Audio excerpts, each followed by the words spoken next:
The SEC and the Big Ten want to create their own college football playoff without the Big 12. Maybe we'll possibly talk about that today on the Big 12 Squad. You're talking ball with the Big 12 Squad. From Oklahoma State to Utah, from Kansas State to BYU, from Houston to Texas Tech, it's the local experts of the Locked On Podcast Network bringing you scoops, breakdowns, and the most comprehensive preview of the upcoming Big 12 weekend. Buckle up. It's the Big 12 Squad, and we have a seat for you. No hurt feelings and thin skin allowed. Squad up. You're part of the Big 12 Squad. Duke is still in the intro. Welcome to the Big 12 Squad. Drake Toll of Locked On Big 12. Cody Stovall talks all things Oklahoma State. Nick Maravets talks minimally, actually, about the Cyclones a lot, though, on Locked On Cyclones. Derek Johnson, all things Kansas Jayhawks. Mountaineer Paul is kind of there. A little okay. The Wi-Fi is better. Mountaineer Paul talks obviously West Virginia. Cam Stewart got a haircut. Richie Bradshaw shaved his beard. And big reveal time. Airbud. We got Airbud. Utah's a basketball school, baby. Woo! Dog that plays basketball. It's JT Wistersill in a Northern Arizona Lumberjacks jersey. As pale as I've ever seen a human being in my life. He's wearing. Okay. Drake the Red Nosed Big 12 host. Please calm down. Oh, sorry for having a tan. My bad. Oops. What you're calling that? Yeah, he's wearing a headband and headphones that are from like you know, I watched the SNL 50 recently, but I watched Saturday Night before that, and all the production people had just headphones that are like this. Like when we sent Men to the Moon, you know, all the people back home had those kind of headsets on, and JT's rocking it today. We will talk minimally. Drew Brees' kid. About, The moon people and Drew Brees' infant son. They made those really popular. From the Super Bowl. This squad show is brought The to big you game. by The big game. The big game 44.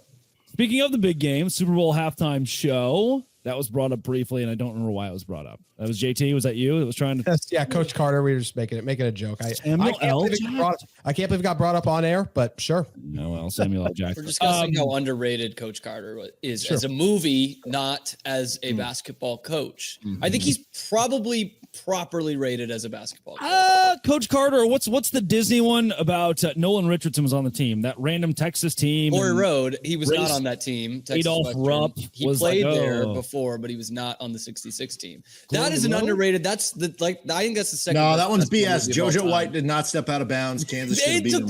Every movie takes some liberties, Derek. Okay. I'm also a JoJo White defender, but listen, man, great movie. Good game. I was there. I saw the game. He was clearly in bounds. If we're talking in and out of bounds in basketball fiction, the commercial where he's like, "Hey, coach, I touched it." Oh, yes. That's like, all time. That's my favorite basketball movie is the "Hey, coach, never played for my team. I touched it." You can give me some game, Attic. That's a really, really good bet.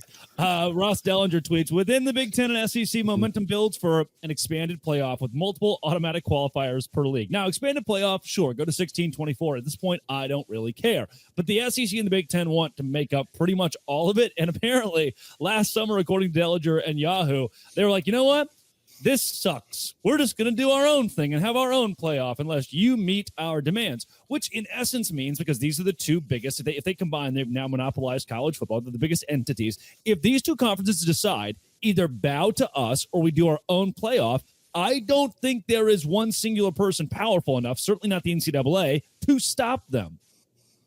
You're absolutely right. Yeah, unfortunately, as much as it sucks. And I mean, I don't think there's anything worse than auto bids, like this many auto bids, right? 4 for a conference. You're telling me last year's Alabama gets to get in just because they have SEC. I can't stress how much I hate this. As someone who loves football, what you have to go on and prove it on the field. Like that's how many, we were talking about Coach Carter, right? Like he would preach, like you have to go on and earn it on the hardwood. Instead, it's just like, oh, hey, we're just in this conference. So we just get to make it. This would be the worst thing that's ever happened to college football, in my opinion. Worst thing ever, JT. I go worst thing ever. Right out there. This is about as meaningful as Greg Sankey saying that they could get rid of the NCAA, right? That it was Greg Sankey at one point in time saying that the NCAA didn't need to be a governing body and that college football could easily, or for all college sports, go out and get a third-party governing body. And it's not happened yet. I think this is posturing more than anything. The downside of it is the posturing is going to benefit ESPN and Fox because they're propping this Big Ten and SEC thing up as well. So I don't know. the thing we need to pay attention to is to avoid any of these conversations. Somebody from the ACC or the Big 12 has to kick the door in at the cool kid party for a national title. That's the only way this changes. If it doesn't change and the SEC and Big 10 keep winning it, I don't see how it doesn't go this way. Do you think that would change it, though, or do you think that would just piss them off even more? And they'd just be like, we don't, Oh, right. Yeah. It'd be like they'll say, oh, Big 12, they got a 3-month warm up. They got a 3-month preseason. Exactly. That's what they'll say. It's true. It will never change. Move the goalposts. Think about TCU. TCU. What happened after TCU got blown out? No one remembers. Everyone totally forgot about the Michigan game. That's for sure. Yeah, exactly. It never gets brought up. Just like next year, we already know that they're going to be trying to make a case for a team like SMU, and they're going to bring up, well, what happened to SMU in the playoff? And it's like, what happened to Tennessee in the playoff? Like, we can watch all the games. We remember all these things, but the SEC and Big 10 don't like to think about it that way. Steven Simcox will not be silenced on the Big 12 squad. We will defend Steven Simcox's honor on this show. That's right. That's the question. Was he silent or silenced? And he was silent. Tim Cox has been very silent. We're working to confirm that. We're looking to confirm that. Maravets, though, silenced. They don't want him talking. Mountaineer Paul currently silenced and possibly frozen as well. The man does not want to hear Mountaineer Paul take this thing over. If you look really closely in the photo above Nick's shoulder, you can see the Illuminati logo in there. I'm not going to tell you where. It's on. Is this Kansas? I think this is Kansas losing, actually, right here. You had a lot to choose from. Yeah. Did somebody say something about Dew Breeze? That's right. Wow. That was in the holster for like 5 minutes. Wait till the end of the second segment when Mountaineer Paul hears what I said about him. Yeah. When that comes across. His mouth was moving. He did not say anything disparaging about Mountain Dew, Paul. Paul is the star of this show, man. He always is. Paul, if you could get unlimited Mountain Dew for the rest of your life or back-to-back West Virginia National Football Championships, what would you choose? He'll answer that in 10 minutes. he'll get there, Taylor. Don't be selfish. Oh, he's thinking about it. I gotta take that. Listen, I want to lean into the bit, right? Who wouldn't want to lean into the bit right now? What would Pat McAfee say? What would Pat McAfee say? Well, he'd probably rip my sleeves off, make Parker mad. Probably get emails from Parker over it. You know what? We could probably get sponsored by Mountain Dew. So that would work for me. As long as that's getting both. Paul's basically saying both. Yeah. I want both. Yeah. At the end of the day, I'm going to figure out a way to manipulate that. Paul officially announced himself as a candidate for politician just now. That was very that's exactly how we do it in West Virginia. Yes. It's all about dew intake. By the way, Parker Ainsworth wins the state championship over the weekend, teaching and coaching, and just is too big for the Big 12 squad. Do you want to see? You know how we could get him on the show, though. Oh no! You got an in? I'm not sure if we could actually get Parker on the show. New guy Nick and his Iowa State Cyclones made it to a bowl game. I have to say, good job, Nick. Every time. You made it to a bowl game. Not like you went to the Big 12 title. Once. Yeah, it's all about the Pop-Tarts. Do we think Parker's a better teacher or coach? I haven't heard a single thing from him on this show. He just wants to say, so I'll say coach. What was it? Quiz bowl? What did they win? Coaching is just teaching. Science bowl. What does he teach? Or coach? Coaching. Is it 5-hour energy? Great question. I think it's basketball, right? I don't know. You're the basketball guy here, JT. Yeah, I guess, yeah. Sure. Good point. One that should know. The question is, I got roasted for my Parker basketball coach JT to a starting position. Hey, I will say, really quick, I want to say this. I never got a chance to say this because I did that sprained ankle video and y'all took a shot at me. I don't know how college athletes do it because we criticize them each week. All y'all were talking about my basketball ability and I was ready to come through the screen. I need you to know that was the first most embarrassing story I've heard on this show about an injury, and then Spencer McLaughlin somehow and then I got that out of Spencer and paid y'all back. Spencer was just in the absolute. I mean, he found a way to make it really serious and top you by and large. Coming up, are we closing the gap at all against the SEC and the Big 10 to the point where the Big 12 can have a seat at this table? This is a very typical Big 12 squad. Today's show is brought to you by Roy. Attention, Big 12 fans. The future of college sports is here, and it's transparent. Before the Roy app, NIL negotiations often happen under the table. Fans didn't have a clear way to directly support the athlete they love. Now, with Roy, you're going to be a part of the change and support all Big 12 athletes in the most transparent way possible. Roy, the NIL app, allows you to choose the player you want to support, decide how much to contribute, receive exclusive content from the athletes, and if the player transfers, you get your money back. This is risk-free. The Roy app is giving fans control. No more uncertainty. Now you can provide transparent and impactful support and help shape the team and future of college sports. Download the Roy app today from the App Store and start backing Big 12 athletes. They deserve money, transparency, trust, a real impact with Roy. This is the future of college sports. Join now by downloading Roy and supporting your favorite players with Roy. This was a quote from JT Westersill that the SEC and Big Ten making their own playoff is the worst thing to ever happen to college football. I just jotting them down. DUI Mike Gundy, Mike Leach putting that guy in the closet that one time. That was a bad one. I was talking about the game. Cam Newton Moneybag. Did something happen at Penn State? Happy Valley. Oh my God. Brian Kelly had the one. You can't do the Brian Kelly deal either. That happened there. That was James that all those players should be executed. I was totally for that. No, I think Kelly did the executed thing, but then something very close to that to an actual human being happened, and where did that Cam was. I don't know. Cody Stovall also left. I think they were appalled. Wow. They were having. Are we done talking about major You scandals? went after Oklahoma State twice. Oh no! Oh, we could go for Baylor. Have we moved past the major scandal talk? We missed the Hey, Kim Mulkey told me I can slap anybody who is uncomfortable by that scandal. She did say that. I cheered for that on a microphone. I don't know what part of history I'm on, but I did cheer when that happened. You were in the building.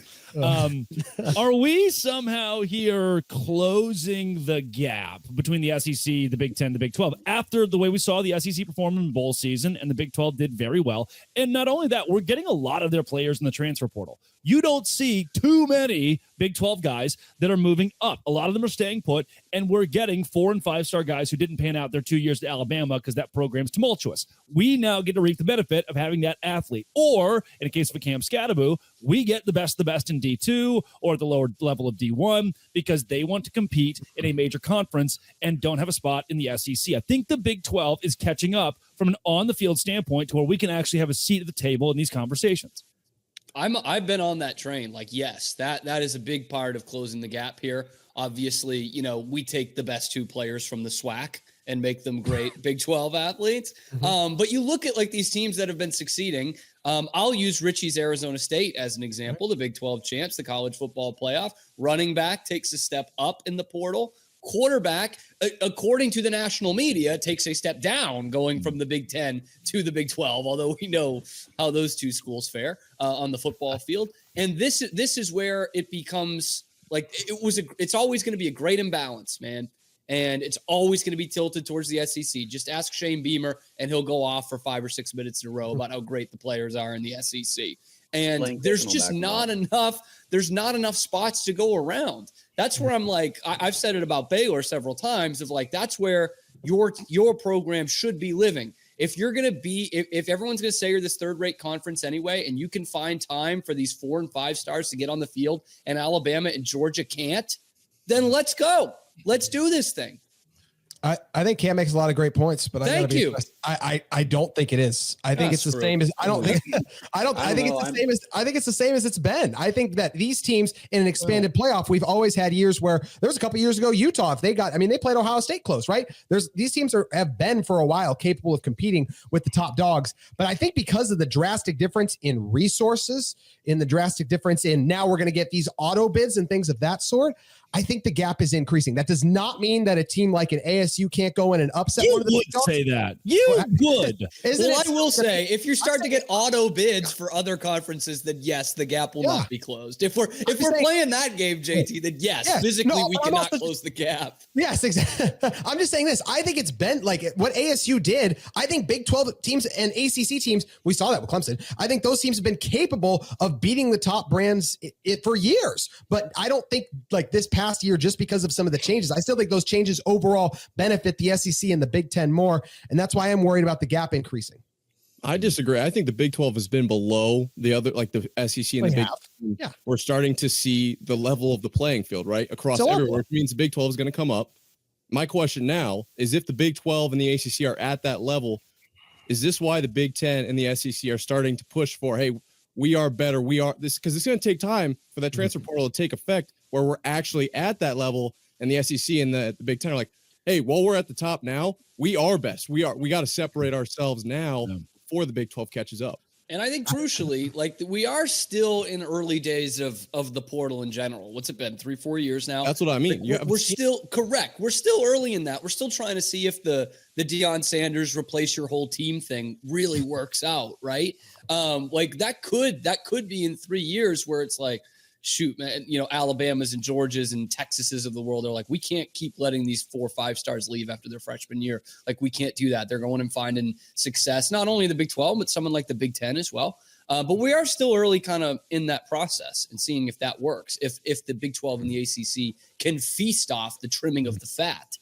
To me, this is a little bit of a quarterback question, though, because when you look at the SEC, I think this was kind of a down year from the quarterback position for them. Should be next year again. Yeah. So if it keeps going that way, then maybe this does become a conversation, right? Maybe you get back to a point where the Big 12 had, right, when it was the years of Graham Harrell and Sam Bradford and Colt McCoy, right? And if you can have that quarterback level of play that can be the game changer and the SEC's down, then yes, I'm open to that. But what happens if this is just a little cycle for the SEC and then they do get back to getting, your Tuas of the world, your quarterbacks that are winning Heismans in addition to having, all these 4 or 5 stars on the offensive and defensive line? We did win the Heisman this year, and we'll have one of the best quarterbacks in the country. We have one of the best quarterbacks.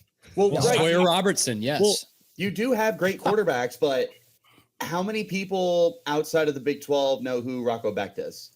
Not many. Like, that's a good point. There's a lot of really good quarterbacks in the Big 12, but the national perspective does not respect the Rocco Which Becht. is dumb, because wasn't there that Rocco Becht report that like he turned down even though he never entered the transfer portal, like offers from the SEC, right? Right. He might have 3 quarterbacks better than Carson Beck, but yet everyone knows that ugly. Yeah, Is Carson Beck is a big top 8 quarterback in the Big 12? Is he even in the top half of quarterbacks for us? Back? Guys, the Alan Bowman would start in the SEC. All right, calm down. Hey, our cast-offs start in the SEC until they tear their ACL. So, Derek, to that quarterback, that's worth noting. Real quick, to that quarterback point, Derek. Obviously, the SEC is going to have more recruiting power. They always will, just because of the patch. But look at like a Joe Burrow, right? Starts at Ohio State, ends up in the SEC. That transfer is Quinn Ewers. Yeah, just off the top of the dome, guys transfer 2-3 string, disrespected. Like if Rocco Becht went to the SEC, what would happen? Obviously, he's a starter in the Big 12, but you get my point here. Coming into last season, if we did not take last season out, go before, if we did a ranking for the country and it was who will be better, Jackson Arnold or Rocco Becht, I feel like everyone would have said Jackson Arnold's better. And that shows, I think, just the name alone. I bet they still would. You know what, guys? I think they still would. Both JT and Nick kind of slid me into this one. I think part of this is going to have to come down to perception. Are we catching them on the field? Likely because of the transfer portal and what Arizona State just did against Texas. But on paper, right, Drake, you did an episode about how the rankings get skewed when you transfer out of the SEC or out of the Big 12. If you leave the Big 12, you inherently get better. If you come into the Big 12, you're inherently viewed as more negatively. And those dollar bills and that perception on paper is what ESPN and Fox care about. They're going to keep pushing this thing until somebody knocks the door down. Well, that's why a lot of us were anticipating Arizona State in that comeback, because we need something like that to have some credence to this conversation, because the manipulation of the grading, that's not going to change until the Big 12 changes it. Yeah. Coming up, there was an SEC head. Yes. Mountaineer. Yes. He's talking basketball movies. He's talking basketball movies.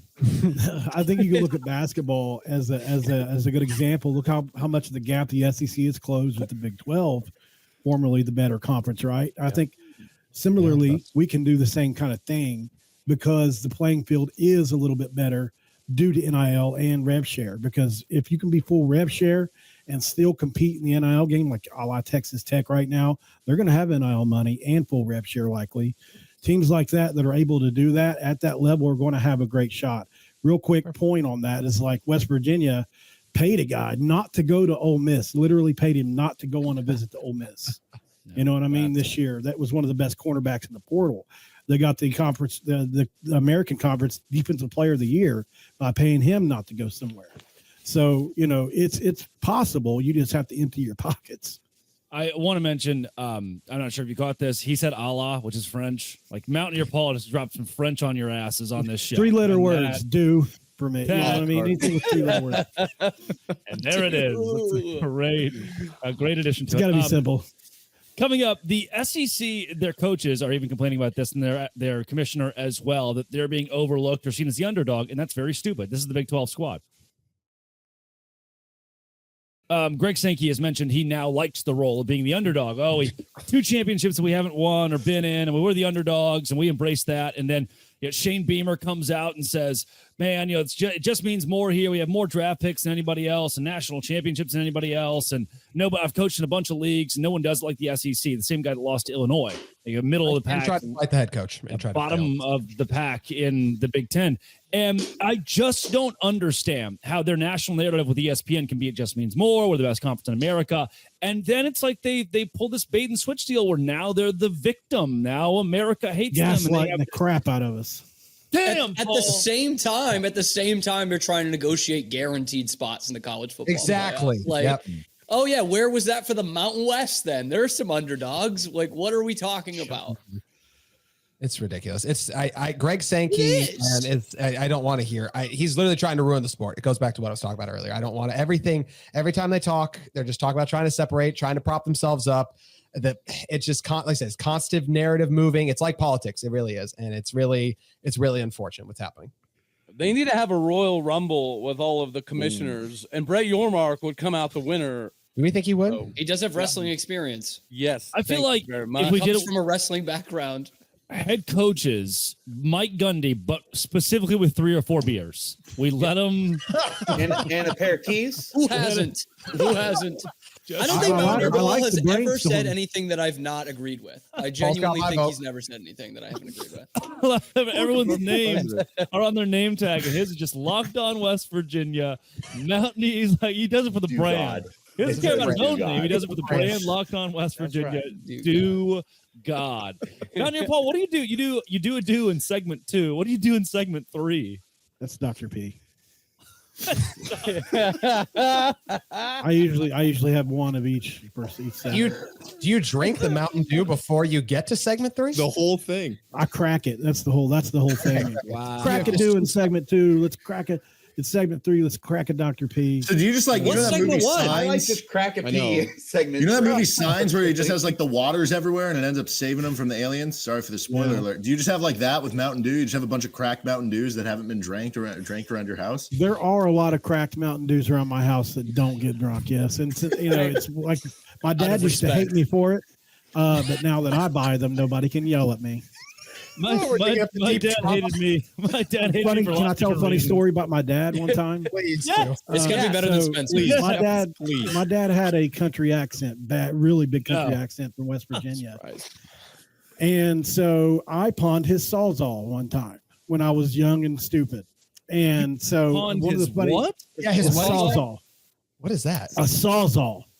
It's speaking French again. Sawzall. It's a tool that has a blade that vibrates that you can cut wood with. So anyway, my dad, being the hick that he is, and my friends were upstairs, we were playing video games. He said, "Pow! It's my Sawzall." And just the way he said that, the accent. Your dad sounds like Carbon. Yeah, he didn't say Paul. He said Pow. Hey, Pow. I love this show. Come here, pal. He called me Root my entire life, and I didn't ask him until I was 18 years old. And I said, "Dad, why do you call me Root all the time?" He'll say, "Come here, Root. Get over here, Root." And I said, "What do you call me at?" He said, "Because you're dumber than a tree root, son." Yeah. Dude, your dad is big. I want to hang out with your dad. Your dad sounds like a legend, bro. Cam had no idea how right he would be when he said it would be better than Spencer's story. It was even better than I imagined. My dad had a prosthetic. He passed, but he had a prosthetic arm. He got electrocuted 7,600 volts. Yeah, he was I tough want as a nails, man. whole. I want a whole Big 12 squad just of stories of Mountaineer Paul's dad. Yeah, I want Drake to get his Hollywood connects in on this. What incarnation? A sitcom about Mountaineer Paul and his dad. What is Big featuring this? What is happening? It's a portrait of Mountaineer Paul's childhood. Is it a political ad? That I just find in the paper. An embodiment. Come around the corner. Egg Newton, Dad. Bang Newton. Crying. That's how I don't know. Oh, where'd you put my sauce on? I love it. Yeah. Wait, did you just have that on standby, or did you look it up when I immediately when pulled that Paul up. he that was was pouring his quick. heart out? to Little us, man, get in and here. you just went and grabbed What's the that? meat. We didn't need Thick Newtons where I'm from because that's got fruit in it. Yeah. Two We green. don't that, eat fruit. You guys Yeah. ever Tobacco. Yeah. Yes, in here. Yeah. Yo, Hey, Spencer. Oh my god. That's I have- Laughlin joining the show. This one, Baylor, we are Bears. I Where's have Fringe University at? this one Oh. for some reason. And then this one, because they're What coming is to that? Oh, don't you CCR. do that, Drake. Don't you, that you son of a biscuit eating champion. How dare they're, you? They're coming to dare you Baylor. fire it up. I'm a big ragweed fan. I'm wondering if they'll say the thing when they're at Baylor. I don't think you can say the thing. I don't at Baylor. There's Those a that don't real get it good for you. Yeah, what's really up? quick. The reason the Big 12 show is the best, there's a quote that Dickie V had one time where he was, or excuse me, Jimmy V, where he said, if you laugh, you cry, and you have deep thoughts, that's a heck of a day. I do all of that just in one sitting with all of you. So I No, all the I don't know reason if we this did the is deep best show in thoughts. the world is Yeah. because we know And you you're don't even gonna have show up cancer looking yet. like Dorkosaurus Rex every week. yet. Well, come, you know. Keep I'm it PG. waiting It's a family for- show. I'm waiting for everybody in the higher ups to go, Big 12 squad is so great. We're going to make it unrated and we're going to double it to an hour-long show. Oh, It's gonna be unrated the Big best. 12 squad. And the would be extra half hour is crazy. just Paul. Is it That's Paul? what we do. Telling stories about his dad. Can we do Paul and Yeah, Cody? stories Just about Paul my and dad. God, That I'll tell one level more to quick say- story about my dad. Oh my One more quick story about my dad. My mom and dad sang in the choir at our church. And so my dad was famous for his arm, a prosthetic, would die in the funniest places. They went into a random speedway and they were, TD Jakes is a real big pastor. They went to go sing for him and they were in a big hurry to get there. Well, they go into a speedway and my dad going to get a coffee or something out of the refrigerator. Mountain Dew. His prosthetic arm literally died on the door. And what did he do? He just pulled it off and left it there. They get there. He left it there. They get there. He puts on his hook now, and they're fishing off the pier because I know that this is like because they're on a vacation. So they're fishing off the pier. He actually hooks into a hammerhead shark. This is a true story. What? And it was like a small one, like 3 feet long. He reels this thing in, and it swallowed the hook. So he has to go into its belly and pull the hook out. Well, he's got a hook on. He can do that. Well, of course, everybody around him doesn't Or know just that. cut the line. Just It's a cut the flesh-colored- line. He won't do it. It's a flesh-colored hook. So he goes in with that, notices people are watching, and with great comedic timing, lets that thing just stay in there and goes like that. And just this old lady was like, oh. So that was like all in a 24-hour span with 2 different arms, because he'd always pop them off everywhere he went. Wow. At no That is point so could I incredible. ever predict the next thing that was going to come out of your We mouth. started Story. choir, This is pastor, Yeah. bang, arms Hammerhead off. shark. You Hollywood Dude, I'm telling I would give anything for like a fried green tomatoes, but just Paul's dad's life, just hopping all the way around, man. Kathy Bates. Bring back Kathy Bates. Oh my gosh. Literally. I'm just thinking about like Paul walks into the kitchen to go get a drink, and his dad's prosthetic arm is just sitting there on the door. Doesn't phase him. Doesn't He's phase just him. like, "Oh, Dad." Same, Get it same every day. It smelled so bad, because They it's call it always meat on. He had to put a sock on over it so it wouldn't rub his arm raw. And where it was so scarred up, it had a face, and he named it Snuffly. And he was always talking to you with it, like Named it? Snuffly. Yeah, I I feel was like there's a rude. great story how he lost his arm too. This has been That's gonna be a great story next week, man. Unbelievable. Depending on the day, really. We can Back tell a by different popular story. demand, Mountaineer Paul next week. We will do an unabridged hour-long dad stories. This has been an Always Will Be Locked On. Thanks for making it your first listen every single day. Dose Grande Squad.